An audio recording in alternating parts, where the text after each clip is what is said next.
In this video, we're going to talk about something called the z-score. The z-score is the number of standard deviations that a given data value is above or below the mean. And we always want to round this to 2 decimal places. If we're above the mean, then we'll get a positive z-score. If we're below the mean, we'll get a negative z-score. And the formulas, z is equal to your data value x minus the mean x bar divided by your standard deviation s.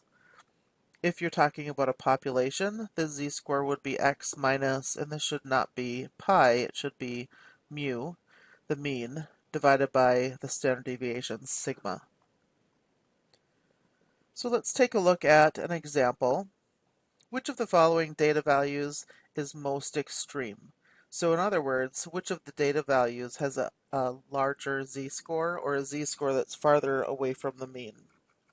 The Chips Ahoy cookie with 30 chocolate chips among 40 cookies with a mean of 24 and a standard deviation of 2.6 chocolate chips, or the can of regular Coke with a weight of 0.8295 pounds among 36 cans with a mean of 0.81682 pounds and a standard deviation of 0.00751 pounds. Both of these are the largest values in the respective data sets, but which one of them is more extreme relative to the data set from which they came? So we need to find the z-scores. So let's do it for the cookie first. And just write down the information that we need. So our data value x is 30. Our chocolate chip cookie that we're talking about has 30 chocolate chips in it. And our data set has a mean x bar of 24 chocolate chips.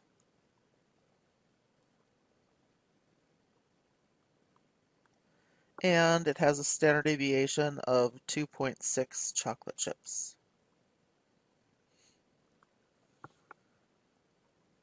So now we can calculate the z-score. Z is equal to x minus x bar over s.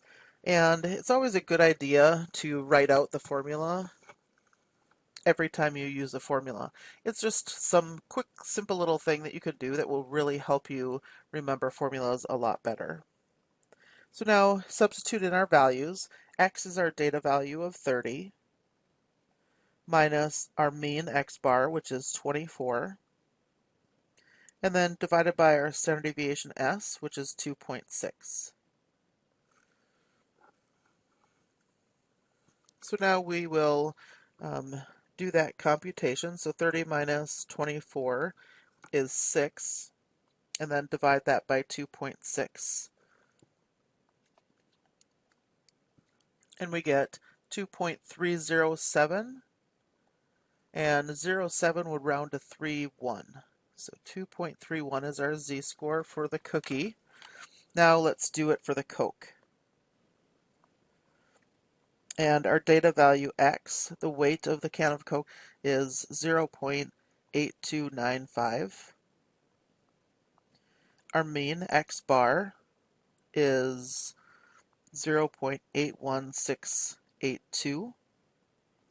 And our standard deviation s is 0.00751. And these are pounds.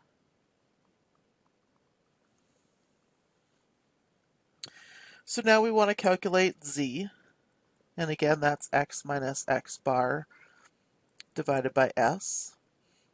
So replacing our values in there would be 0.8295 minus our mean was 0.81682, and then divided by our standard deviation, which is 0.007571. Do that calculation. 0.8295 minus 0.81682. That gives us 0.01268. We want to divide that by 0.00751.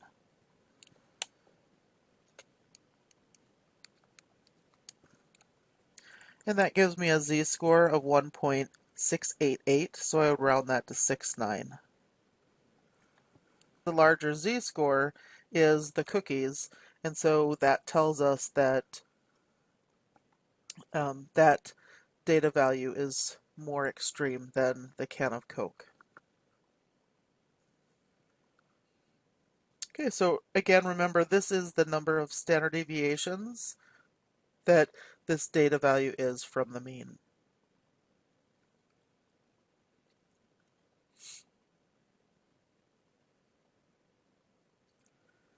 Properties of z-scores. A z-score is the number of standard deviations that a given value x is above or below the mean. Z-scores are expressed as numbers with no units of measure.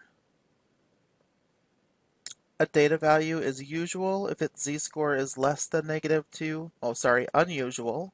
I think I said usual, but they're unusual if the z-score is less than -2 or greater than +2. If an individual data value is less than the mean, the z-score will be negative. So now one more example. As the author was creating this example, he measured his pulse rate to be 48 beats per minute. Rate unusual. Based on the pulse rates from males from data set 1 in Appendix B, assume that the large sample of adult males has pulse rates with a mean of 67.3 beats per minute and a standard deviation of 10.3 beats per minute. So let's write down our information. So the author's pulse rate, that is our X value, and that was 48 beats per minute. The mean from the sample in the data set is 67.3.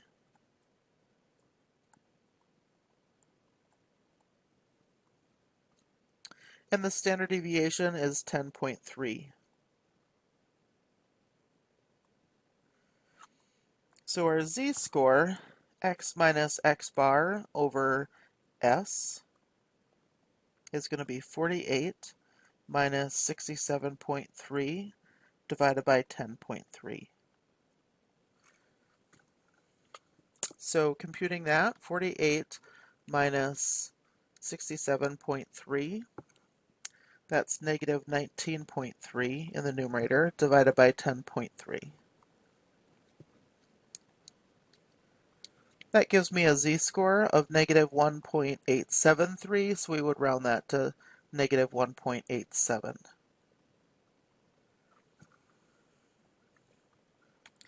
So this data value would not be considered extreme then, because it's between -2 and +2.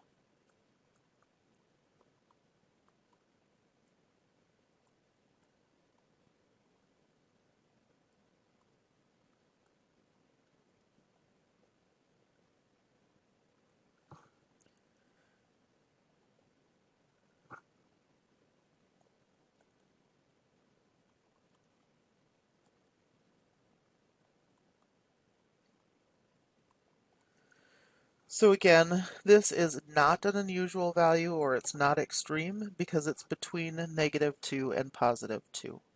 So that's it on z-scores. Again, remember a z-score is the number of standard deviations a data value is away from the mean. So let me know if you have any questions, and I hope you have a great day. Thanks.